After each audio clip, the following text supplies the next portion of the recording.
Shalom semuanya Bapak Ibu, semua diberkati yang hadir sini maupun di rumah. Dan juga luar kota dan luar negeri dan beberapa yang sudah memberikan message pada saya. Mereka mengikuti buat Anda yang jemaat Tuhan yang pernah kita gembalakan bersama di sini sekarang berada di beberapa negara. Ada yang studi pendidikan, ada yang bekerja, ada yang sudah married dan sebagainya. Tidak masalah, yang jelas Tuhan menyertai kita. Dan kemarin tanya sama saya, pada saat waktu kita pulang dari gereja kan masih siang hari ya, tapi jemaat kita di sana dia sudah tengah malam. Ya kalau di Amerika pada saat sekarang dia mungkin sulit untuk mengikuti siaran kita ya, karena jam 10 sekarang. Ya sekarang sudah hampir jam 11, di sana pas juga jam 11. Tapi di sana tengah malam. Kalau mereka masih bisa mengikuti ibadah itu luar biasa. Tapi pengalaman saya kalau di Amerika itu sampai jam 1, jam 2 subuh masih mereka aktif loh. Saya pernah khotbah jam 10 masih pergi ke satu kota, perjalanan hampir 1 jam lebih dan mereka masih setia menunggu itu ya. Saya tidak tahu kenapa sana mereka tidurnya malam tapi bangunnya siang banget ya. Kadang-kadang sampai jam 11, jam 12 masih belum bangun tuh ya. Itu kayak di Hong Kong begitu. Ya kalau Hong Kong jam 1 subuh kita masih keluyuran di luar. Tapi kalau pagi Anda jangan coba-coba cari toko. Jam 10 juga belum buka ya kalau buat Anda yang pernah ke Hong Kong. Karena saya pernah melayani sana. Oke. Selamat datang buat Anda yang kali pertama hadir di tempat ini. Ya, buat Anda yang kali pertama hadir. Dan Anda bukan orang asing di tempat ini. Melainkan kawan sewarga dari kerajaan Allah. Saya Penatua Sam 21 Pontianak sambut Anda. Selamat beribadah. Pastikan loh Pak Bu, jangan langsung balik selepas ibadah ini. Karena staf saya akan membagikan visi misi gereja di tempat ini.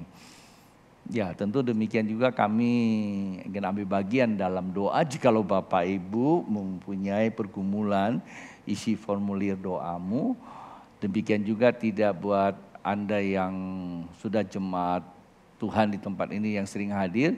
Jikalau Anda tidak diundang ke depan untuk berdoa, tapi Anda membutuhkan doa kami, nggak masalah, Anda bisa menghampiri kami juga akan berdoa. Kalau Anda membutuhkan topangan doa, Anda bisa isi formulir ya, buat yang hadir maupun di rumah, selamat mengikuti ibadah. Beberapa menit ke depan kita akan merenungkan firman Tuhan.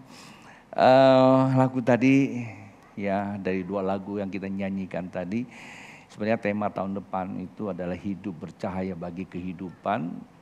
Beberapa bulan lalu Tuhan berbicara sama saya kurang terlalu bisa mengerti tentang apa yang sedang dan akan terjadi tahun depan.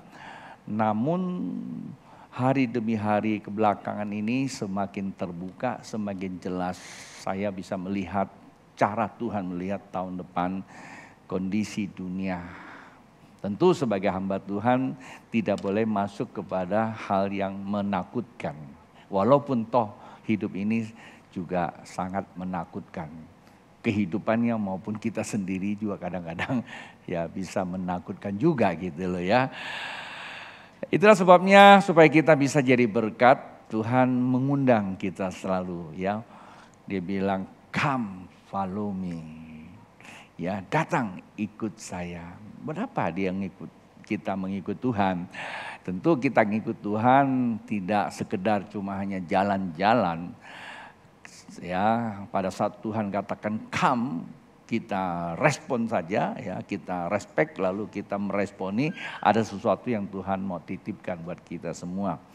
Sebagaimana kalau Bapak Ibu diminta sama bos ya datang ya ke saya akan suruh kamu ke satu kota tugas perusahaan. Ya tentu tidak hanya suruh, dia akan memberikan surat perintah. Di samping itu dia berikan amplop juga. Isinya apa? Ya pastilah uang jalan dan uang saku dan sebagainya.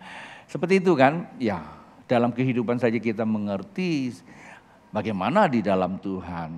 Karena bahasa sorga sulit dimengerti. Memang tidak mengerti karena sorga bahasanya kita juga tidak tahu bahasa apa.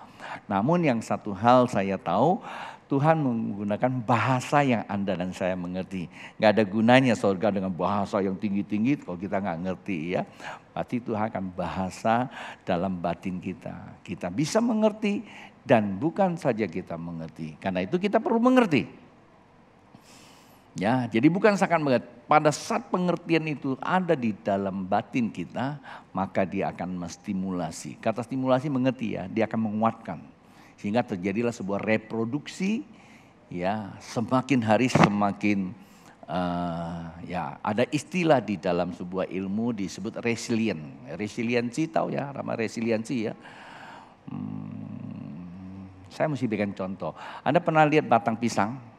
Begitu dipotong, push, Anda bikin segelas kopi, duduk aja di depan batang pisang itu. Hitungannya kopi Anda belum selesai satu gelas, tengah-tengahnya ada apa itu? Ya, apa ya tengah-tengahnya ya? Nah, itu dia akan tumbuh. Nah, itu namanya resiliensi. Atau kulit kita kalau kena luka, dia akan terjadi pemulihan sendiri. Katanya pemulihan sendiri. Sonda dikasih obat pun dia, itu namanya resiliensi. Pemulihan dari dalam. Nah, itulah sebabnya Tuhan begitu memanggil kita, kita respon, di dalam akan terjadi sebuah reaksi ilahiyah. Ya, semakin kita bukan percaya, semakin kita lakukan, percaya saya nggak cukup. Semakin kita lakukan semakin kuat, semakin percaya semakin kuat, semakin percaya semakin kuat. Dan kekuatan kita, kekuatan tanpa batas. Dan itu yang Tuhan berikan kepada saya. Namun kita harus meresponinya, betulkah hati kita menjadi rumah kediaman Tuhan. Tadi nyanyiannya bagus tuh ya, rumah kediaman Tuhan. Dan tadi saya langsung ingat satu ayat di dalam 2 Korintus 13, dibilang ujilah dirimu, ya ujilah. 2 Korintus 13 ayat 5 itu kan bagus ya. Ya, ujilah dalam dirimu, mau diapain? Ya, diuji dalam dirimu, ada virus enggak kan? Sekarang kan ada namanya, zaman dulu ada namanya apa tuh? Antigen ya, dicek ada virus enggak. Tapi kalau ini apa nih bunyinya itu? Ya, ujilah dirimu sendiri, apakah kamu tetap tegak di dalam iman? Selidikilah dirimu, apakah kamu tidak yakin? Ya, di awal ini kenapa kamu tidak yakin dulu tuh? Selidiki kamu yakin atau enggak katanya. Oh, aku yakin. Nah, itu kan ngakunya. Akan dirimu bahwa Kristus Yesus ada di dalam diri kamu. Sebab jika tidak demikian, nah kenapa? Kamu tidak tahan uji. Masih ingat minggu lalu kita belajar apa di sini? Jangan-jangan malah lupa. Minggu lalu kita khotbah apa? Khotbah melupakan tema khotbah, bukan? Ya, pengujian menunjukkan imanmu. Perlu diuji enggak? Perlu. Sesungguhnya kalau kita mengerti ujian itu bagus. Datangnya pandemi menguji dunia, menghasilkan hal yang positif banyak. Semua negara sekarang menata diri, mempersiapkan kalau ada ujian lain akan datang. Ya, salah satu bagian yang sedang ditemukan oleh beberapa negara dan ini sudah menjadi isu internasional, yaitu krisis energi dan krisis pangan.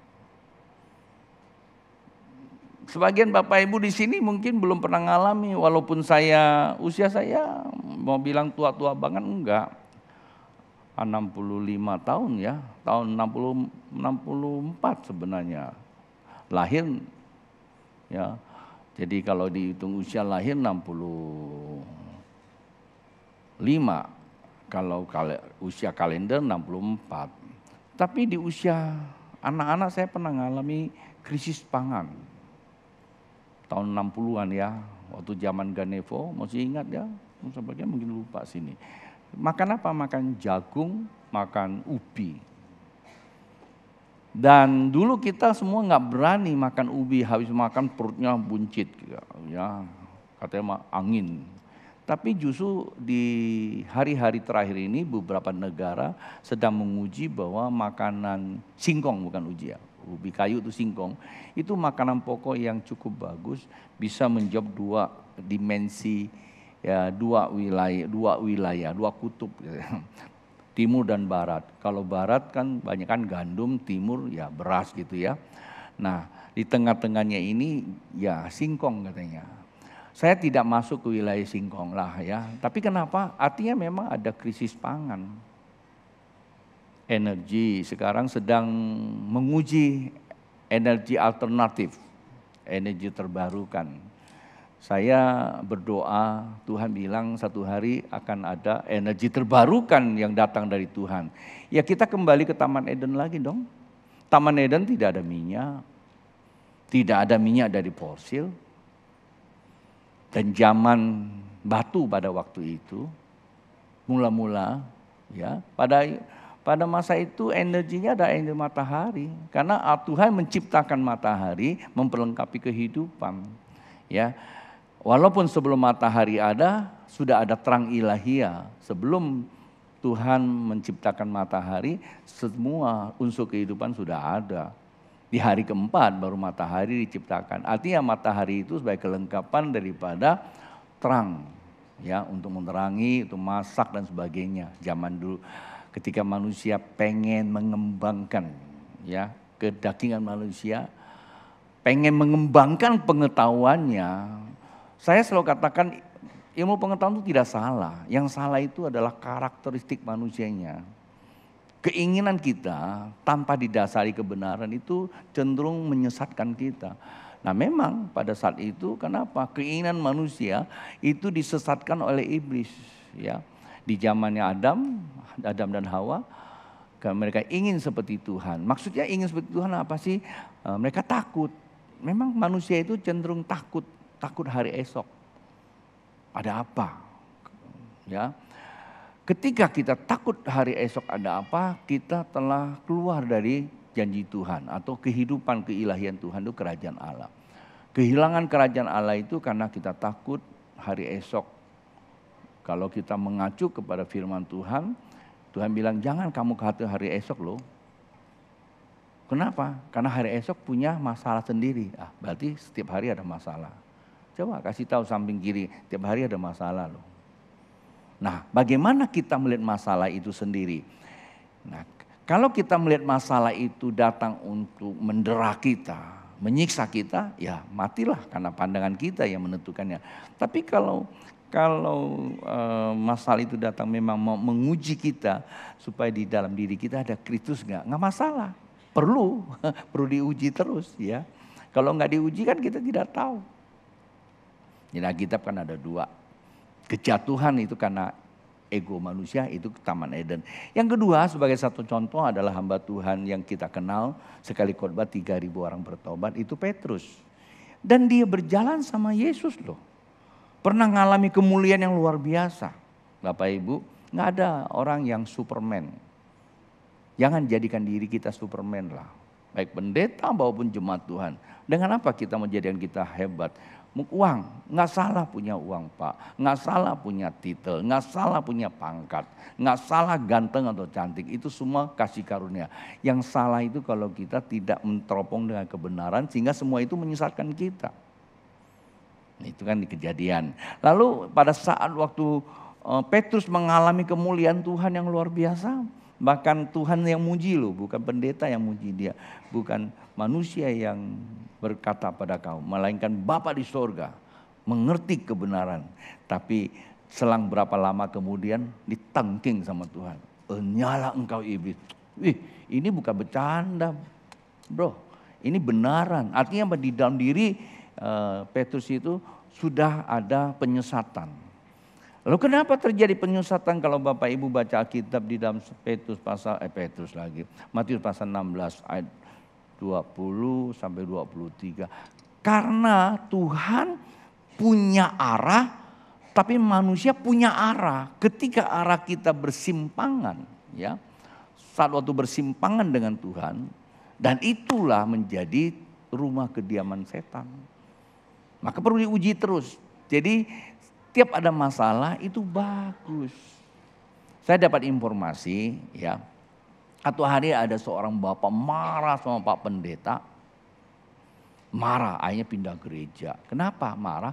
Anaknya gak lulus ujian. Kenapa sebelum anaknya masuk ujian untuk menyelesaikan studi akhir, setelah itu mau lanjut ke perguruan tinggi, SMA kan habis itu kan perguruan tinggi, itu kebanggaan orang tua. Minta Pak Pendeta tumpangin tangan, saya nggak tahu dia tumpang tangan pakai minyak atau pakai apa. Pokoknya semua sudah dilakukan, komsel doa semua.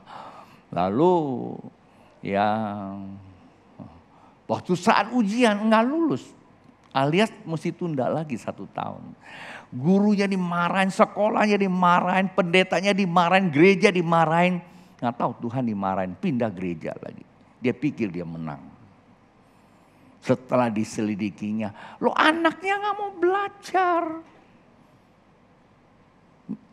Kalau nanti urapannya tuh langsung lulus, ini bukannya pinter, ini lulusan urapan. Belajar itu penting Pak, roh dan kebenaran tidak boleh dipisahkan. Ya, roh itu bicara hubungan kita dengan Tuhan. Doa hubungan kita dengan Tuhan, nggak ada urusan sama orang lain. Anda banyak berdoa, kita dengan Tuhan semakin intim. Tapi kita dengan sesama butuh kebenaran. Butuhkan tampak, sikap, perilaku. Nah, karena kita perlu belajar. Di rumah belajar sama orang tua. Belajar di masyarakat. Saling menghargai, saling menghormati. Pertama cara parkirnya pun, cara bunyikan klakson pun. Waktu kita bunyi klakson ganggu orang lain enggak? Parkir mobil kita ganggu orang lain. Itulah orang yang memiliki hati Tuhan. Jangan seenaknya parkir langsung di sana ngopi.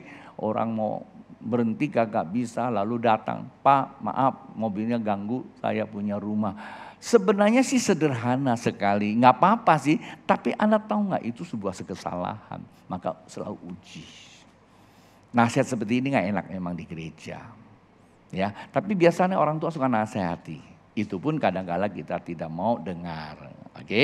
Nah minggu lalu sebenarnya firman Tuhan itu datang kepada kita.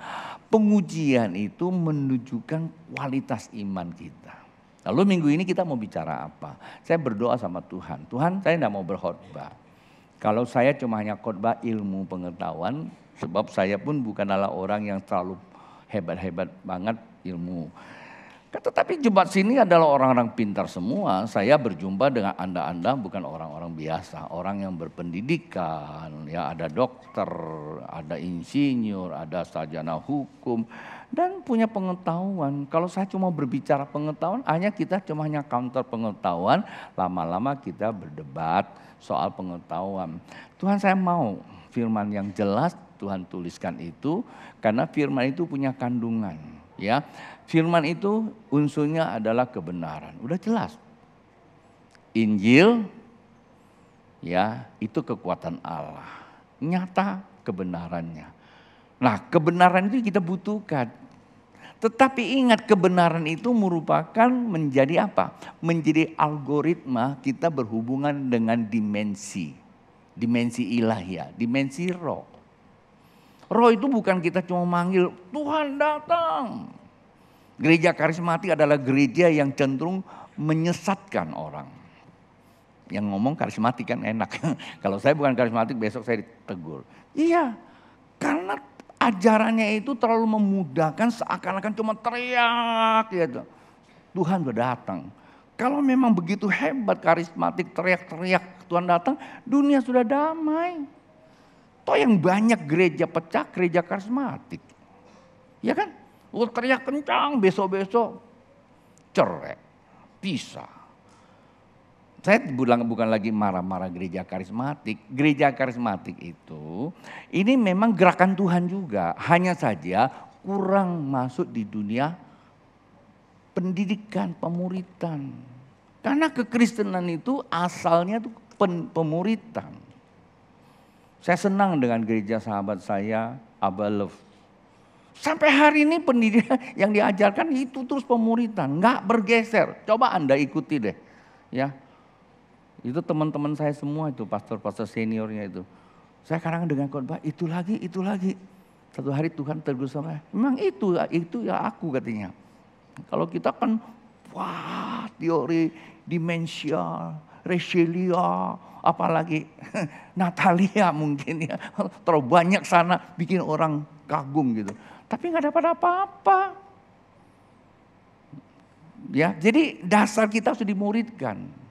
Dimuridkan itu bukan cuma belajar, Pak, mau diajar dan mau melakukannya. Oke, ya, seperti itu. Jadi kalau kita tidak melakukannya apa artinya? Antokong mojung. Andi punya lagu ATM, Antokong mojung. Orang Belanda bilang begitu. Itu orang Belanda ya. Pas orang Singkawang ada di Belanda maksud saya ya. Dia bilang Antokong mojung. Saya tidak lagi menyinggung, tapi saya sedang mengajak Bapak Ibu termasuk diri saya.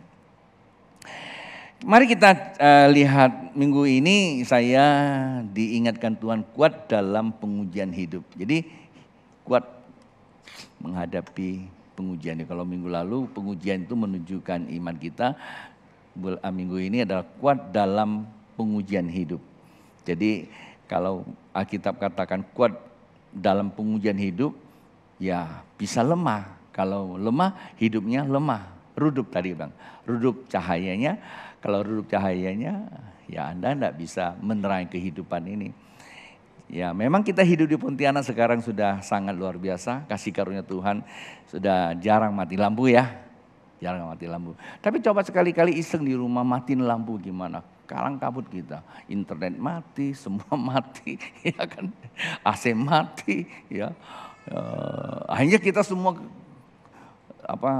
kelimbungan begitu ya. Nah sebenarnya itu juga merupakan suatu gambaran buat kita. Ya sekali-kali kita mau lihat diri kita juga gitu loh. Ya, apakah kita terang atau gelap? Kalau kita gelap kita tidak bisa lihat terang. Kita tidak bisa lihat kehidupan dan kehidupan juga tidak bisa lihat kita. Ya, nggak bisa lihat kita, hanya bisa tabrakan. Maka cenderung terjadilah konflik. Orang yang hidupnya gelap, ya hidupnya gelap itu artinya ada masalah dengan hatinya, itu bisa cenderung bisa konflik loh. Ya, hubungan suami istri konflik, hubungan sesama konflik, hubungan antar pendeta bisa konflik. Khotbah yang benar dikatakan itu, ya yang benar dia bilang racun, racun dia bilang benar. Kadang-kadang bisa begitu, mudah tersinggung. Sebenarnya ya itu tadi, anak yang tidak lulus ujian. Kesalahan bukan pada pendeta, urapan atau guru yang ngajar. Ya kesalahannya pada dirinya sendiri. Ya, pada salah sendiri tidak mau belajar. Nah, itu dia. Jadi ketika kita ujiannya gampang sekali. Kalau sering konflik, jangan salahkan orang dekat kita.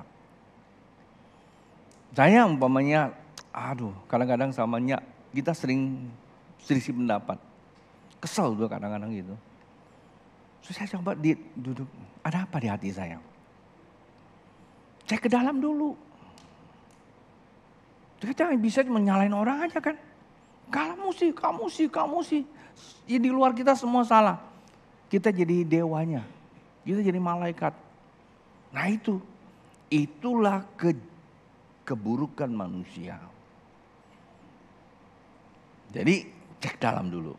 Maka perlu firman kita uji. Nggak salah kita kalau salah, nggak salahnya kalau kita ada masalah cepat-cepat berdamai. Berdamai pada Tuhan, berdamai pada diri, baru bisa berdamai pada orang lain. Yakobus pasal yang pertama ada beberapa ayat kita mau baca. Yakobus pasal pertama ayat yang kedua saya bacakan. Saudara-saudaraku, anggaplah sebagai suatu kebahagiaan apabila kamu jatuh ke dalam berbagai-bagai pencobaan. Tuh, firman Tuhan dalam kalimatnya tuh bagus sekali. Sebab kamu tahu bahwa ujian terhadap imanmu itu menghasilkan ketekunan. Jadi kalau kamu bahagia, ketekunan. Kalau kamu anggap ujian itu bahaya, bukan ketekunan, ya. Jadi kita akan menjadi kelemahan gitu loh. Ayat ke-14. Ayat ke-14 lagi 4. Dan biarlah ketekunan itu memperoleh buah yang matang. Supaya kamu menjadi apa? Sempurna dan utuh dan tak berkekurangan atau tak kekurangan suatu apapun. Mature, matang. Sempurna. Kata sempurna ini bukan berarti kita tidak ada salah Pak Bu.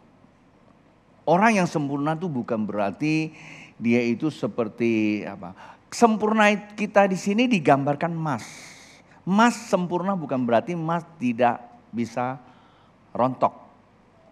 Runtur enggak, rontok maksudnya dipotong bisa kan? Betul enggak? Bisa ya. Kalau jatuh ke tanah kotor enggak? Kotor. Tapi dia tetap apa? Emas.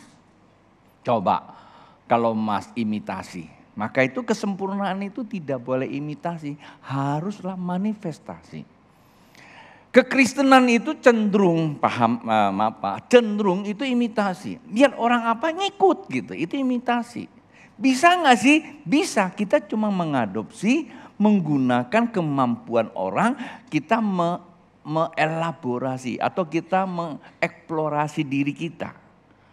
Dengan kita kerja keras, tekun juga gitu. Tapi kita sedang menggunakan kemampuan diri kita. Bisa berhasil? Bisa. Karena firman Tuhan juga berkata kok, kalau engkau kerja dengan tekun, kamu juga bisa berhasil. Tuhan juga janjikan. Tapi keberhasilan itu bukan karena manifest keilahian. Hanya imitasi keilahian. Bisa berhasil? Bisa. Yang seperti itu tidak kuat menghadapi tantangan kehidupan. Tadi saya bilang apa? Mas imitasi. Bisa, bahkan kadang-kala lebih mulia kelihatannya dibandingkan yang asli. Kadang-kala. Tapi dia akan terlihat asli tidaknya kalau dia hadapi perubahan cuaca, perubahan kondisi. Tapi kalau memang dia emas asli yang sempurna gitu, bukan berarti dia tidak cacat, tidak bisa cacat, bisa cacat juga. Tapi tetap dia emas. Nah yang dimaksudkan itu, kita itu harus seperti itu. Ya kan?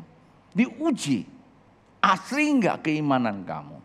Kalau iman kamu asli, maka itulah disebut matang atau sempurna. Orang yang memiliki iman yang sempurna bukan berarti dia tidak pernah berbuat salah. Salah bagi dia adalah sebuah proses untuk dia menuju kepada kemuliaan yang lebih lagi. Bukan berarti dia tidak pernah jatuh. Dia jatuh tapi tak tergeletak, dia cepat bangun lagi. Nah tapi kalau pada saat ujian datang itu, begitu dia jatuh tidak bangkit-bangkit, lalu dia mencari alternatif. Nah ini ya imitasi Pak Bu. Paham ya? Maka itu perlu diuji, Alkitab katakan. Pada saat waktu kita menghadapi ujian, tinggal kita melihat. Waktu kita menghadapi ujian, menghasilkan ketekunan itu tinggal kita melihat. Maka di situ dikatakan lihat dalam dirimu ada Kristus enggak.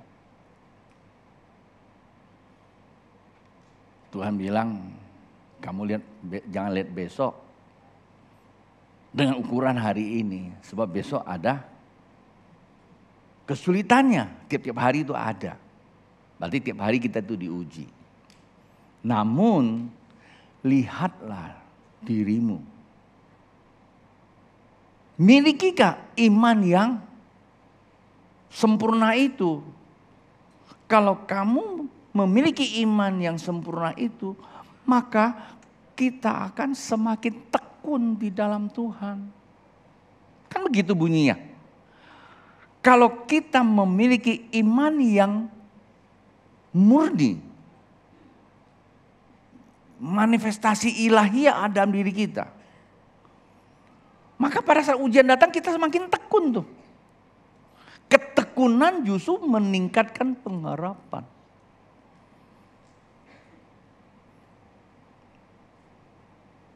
Justru diperlukan ujian bagi kita semua. Cukup kita sudah mengalami sebuah masa yang cukup sulit, pandemi. Saya tidak tahu ke depan apa lagi. Tapi tugas saya cuma hanya mengajar buat kita. Ayo selidiki kita. Apakah, lihat ke dalam diri kita. Apakah kita memiliki Kristus? Bagaimana caranya? Saat waktu kita menghadapi ujian. Ujian apa? Mungkin bahasa yang gak enak. Waktu diajar. cara penyampainya nggak enak. Sikap kita gimana? Bahagia atau bahaya? Ya saya lagi khotbah begini nih. Makin ngomong kadang-kadang tensi makin naik. Bahasanya kadang-kadang muncul gitu kan. Menyelegit gitu. Menusuk gitu. Nah, bahagia atau bahaya? Dan itu ujian. Kalau iman kita yang murni, begitu kita nangkap, sakit tapi ubah menjadi bahagia. Nah, kebahagiaan itulah menjadi sifat ketekunan. Coba kita datang ke gereja. Masih bagus gereja kita ini kan nggak terlalu padat-padat banget gitu loh.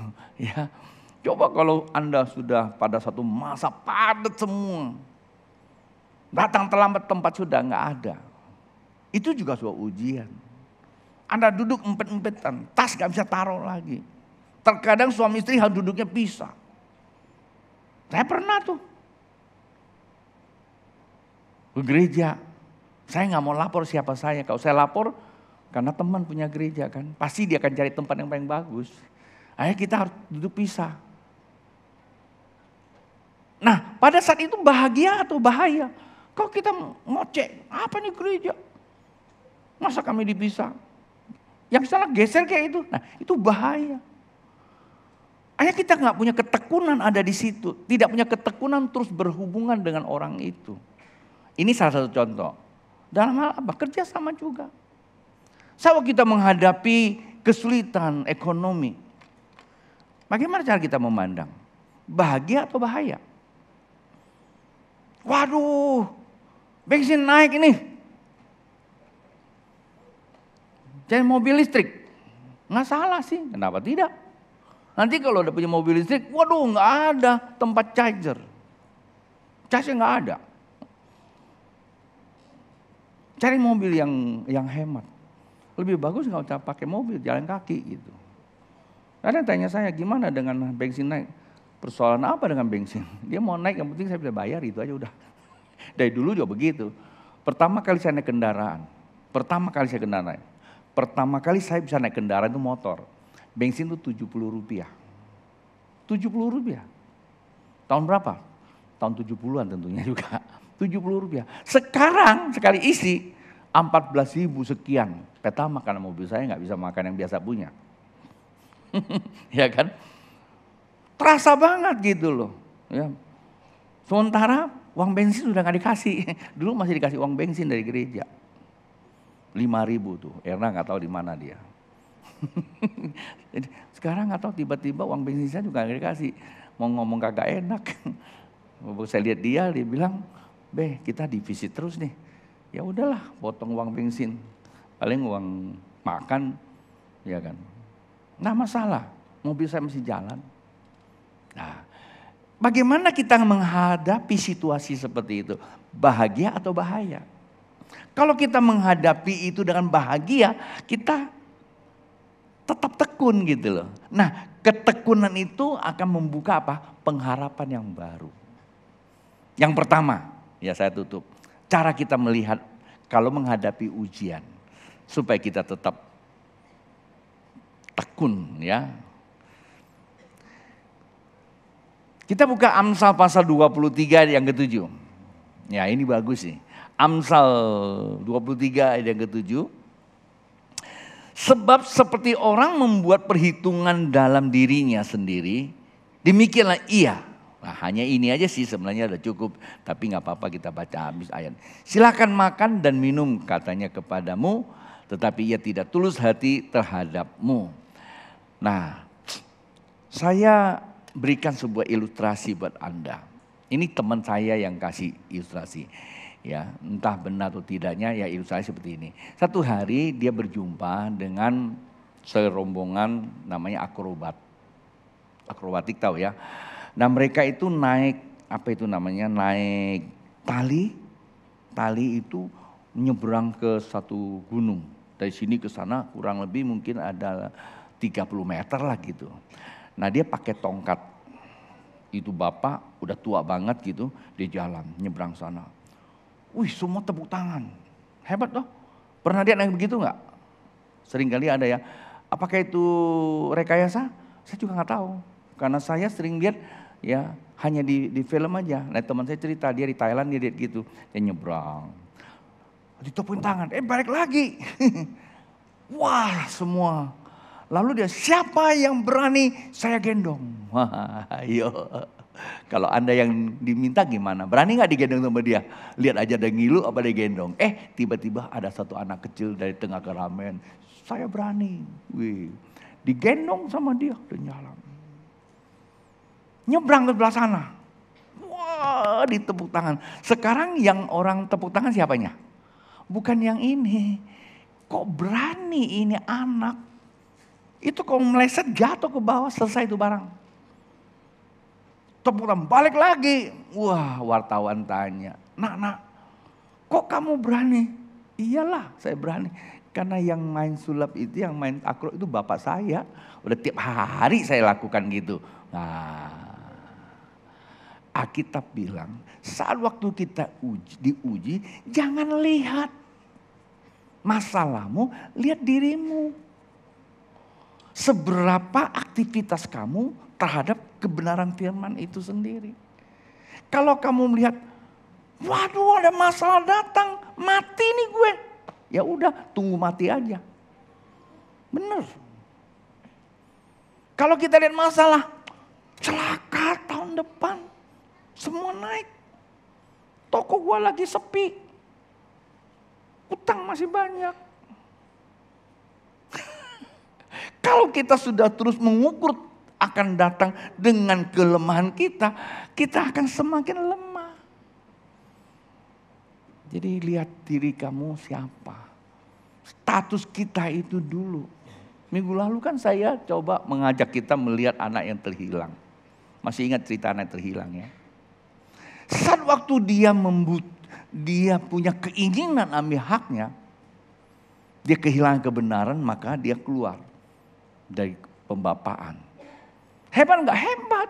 Dia bisa foya-foya. Temannya nggak bisa beli mobil, dia bisa beli mobil karena uang harta benda bapaknya kok. Dia bisa habiskan semua. Soal Anda mau belanja, Anda mau buat apa saja itu nggak masalah uang Anda. Tapi yang jadi masalah karena Anda keluar dari kebenaran itu dan penderitaan itu datang. Bagus sih anak itu saat dia menderita, dilihat siapa dirinya. Oh iya, saya ini anak Allah, anak Bapa. Kenapa saya ada di sini? Sebenarnya statusnya apa? Walaupun dia kehilangan kebenaran, statusnya tetap anak kan? Betul enggak? Hanya saja dia kehilangan kebenaran, maka dia menderita. Itu anak yang terhilang tuh. Lalu dia akan kembali kepada Bapa. Statusnya tuh nggak pernah hilang. Dia kembali ke Bapa, sekarang dia akan berubah sikap. Sikapnya bukan lagi sebagai orang yang minta hak. Maka dia, Bapak. Kenapa dia panggil Bapak? Pertanyaan kenapa dia panggil Bapak? Karena dia anak. Dia gak pernah hilang. Emas ya tetap emas, bukan imitasi. Tapi Bapak, aku telah bersalah kepada Bapak dan sorga. Dan sekarang dia berubah sikap perilakunya. Walaupun statusnya tetap tidak berubah.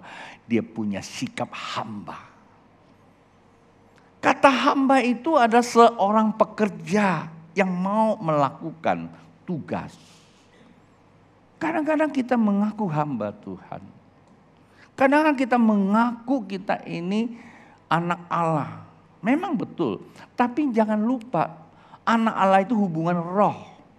Tapi hubungan dunia itu hamba. Orang perlu lihat bukan anak Allahnya, lihat kehambaanmu. Mau gak kita melakukan sesuatu sampai tuntas? Eksistensi dari seorang hamba itu melakukan segala sesuatu, menjawab kebutuhan dirinya sendiri supaya keren. Bukan. Melakukan segala sesuatu, menjawab kebutuhan orang sampai apa? Tuntas. Baru ngaku hamba Tuhan. Kadang-kadang kita mengaku hamba Tuhan.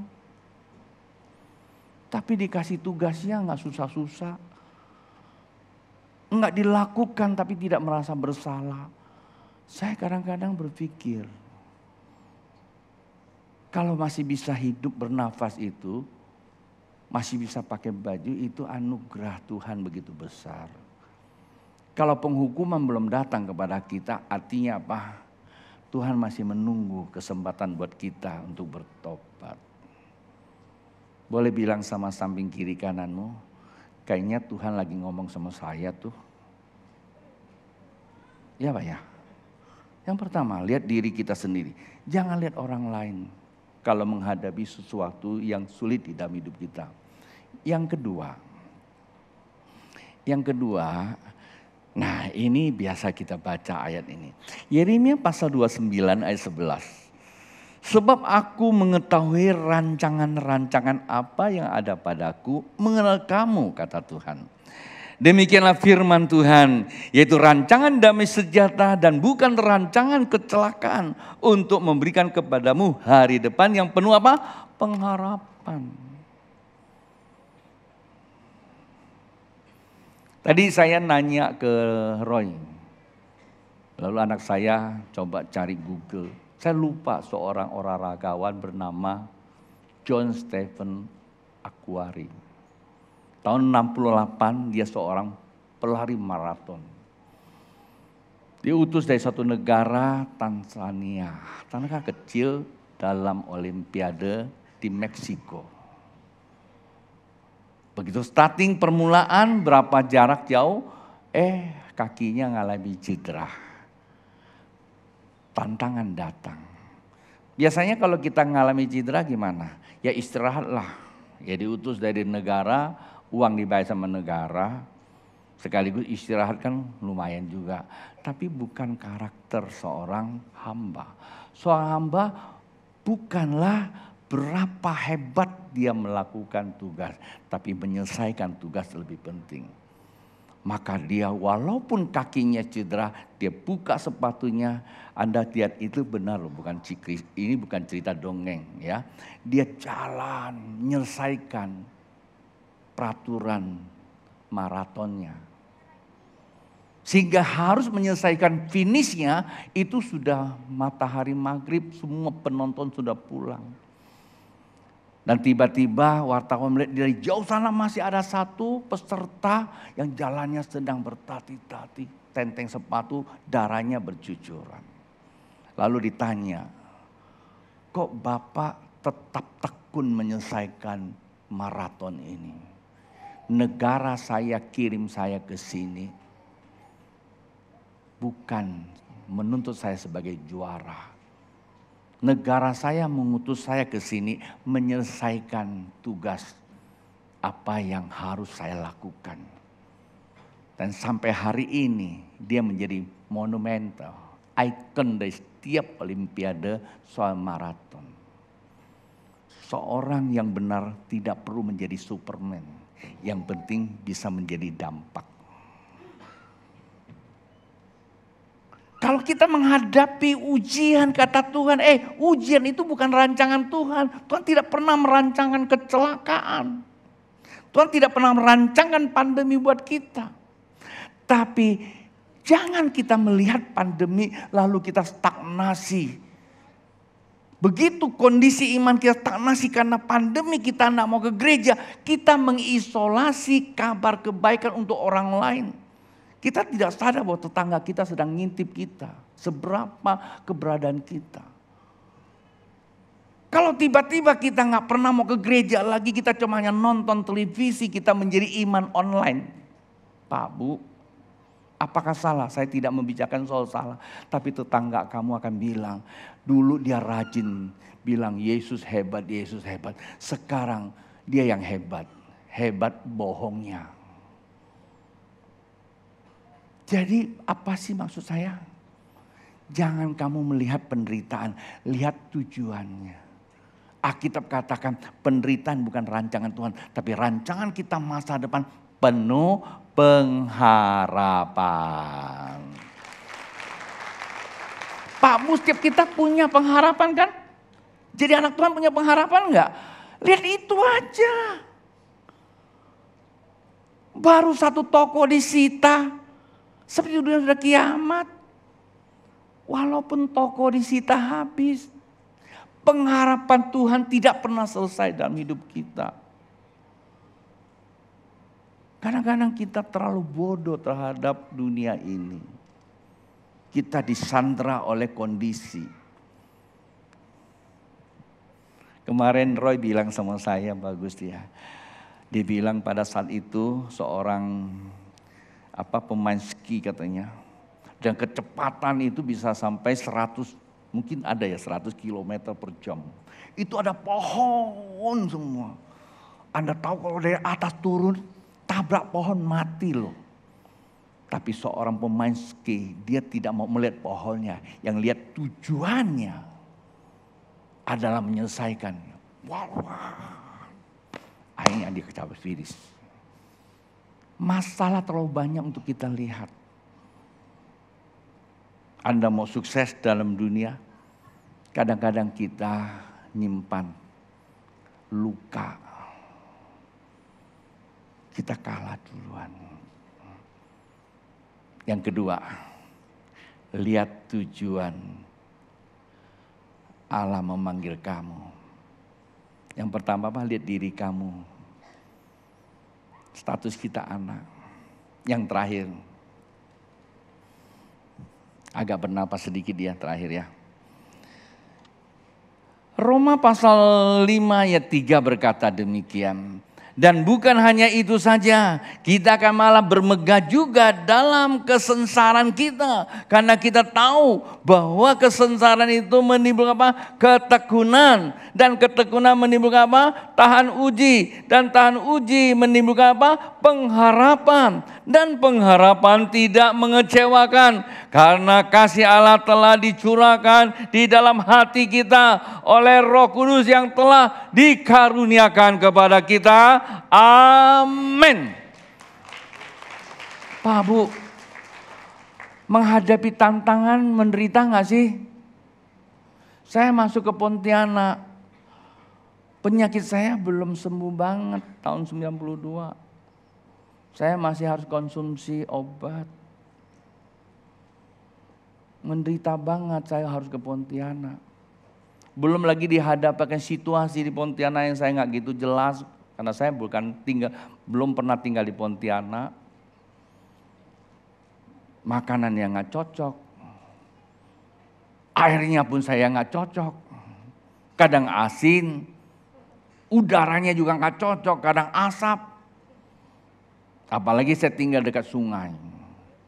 Saya hampir mau pulang waktu saya lagi sore-sore. Habis hujan. Saya pikir segar, saya lari keluar. Saya begitu hirup udara, itu namanya itu bau karet seberang.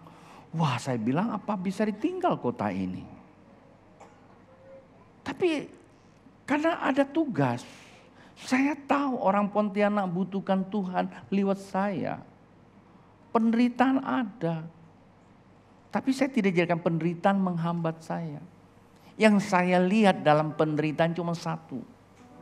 Ada kemuliaan Tuhan aja. Dan dari situlah ketekunan itu muncul lagi saya terus. Dosen saya, guru saya bilang sama saya. Tahun 70-an. Dia orang Swedia. Dia bilang, Tony, tahukah Anda kunci sukses seseorang apa? Tekun. Sukses seseorang dalam hidup jangan hanya tekun. Jangan niru orang. Orang buka kafe, kamu buka kafe. Salah enggak salah. Tapi kalau Tuhan sudah kasih kamu sebuah porsi, satu talenta, tekun lakukan. Dia pasti akan menumbuhkan buah. Jangan belum tumbuh kita cabut pindah lagi. Ketekunan itulah membawa kita melihat sebuah pengharapan yang penuh dengan kemuliaan Tuhan. Dari situlah kita akan mengalami apa? Pengurapan. Yang ketiga, lihat janji Allah. Maka di balik janji Allah ada kuasa yang memampukan kita melakukannya. Kalau seorang prajurit di bawah pimpinan seorang jenderal, Ketika dipanggil, dia punya kuasa melakukan apa saja. Apalagi Tuhan kita yang benar. Kalau kita datang kepada Dia, setiap menghadapi masalah pun kita melihat Dia. Kita punya kuasa. Walaupun waktu kita mau melakukan sulit kita lakukan. Harus bercucur air mata.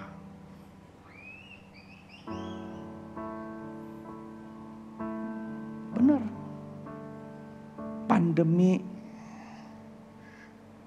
apakah pendeta nggak takut? Pertama takut virus juga, kan kita sama-sama manusia. Kedua takut juga, kita perlu makan kan. Sementara jemaat tidak ada mau hadir, kita pakai online. Kita lakukan. Lalu kita dibully. Kenapa gereja tetap buka? Gereja nggak boleh tutup. Anda nggak mau datang nggak apa-apa. Dan semua menyandang sebuah status lagi susah. Lupa kewajiban bahwa kita punya perjanjian dengan Tuhan. Karena kita nggak punya kuasa melepaskan hak orang. Di dalam diri kita semua punya hak orang. Karena Tuhan memberkati kita bukan untuk kepentingan, tapi untuk kita berkati orang. Apalagi dengan sengaja kita menahan hak orang. Artinya kita kehilangan kuasa. Kita nggak melihat keilahian Allah, perjanjian Allah. Kita cuma lihat kesengsaraan. Pak Bu, kalimat saya terakhir menutup. Semakin kita melihat kesengsaraan, saya mau katakan kepada kita semua, catat baik-baik. Pasti akan semakin sengsara. Tapi kalau kita melihat janji Tuhan, kesengsaraan itu cuma hanya lintasan. Kemuliaan Allah datang, kebahagiaan muncul buat orang yang percaya. Mari bangkit berdiri.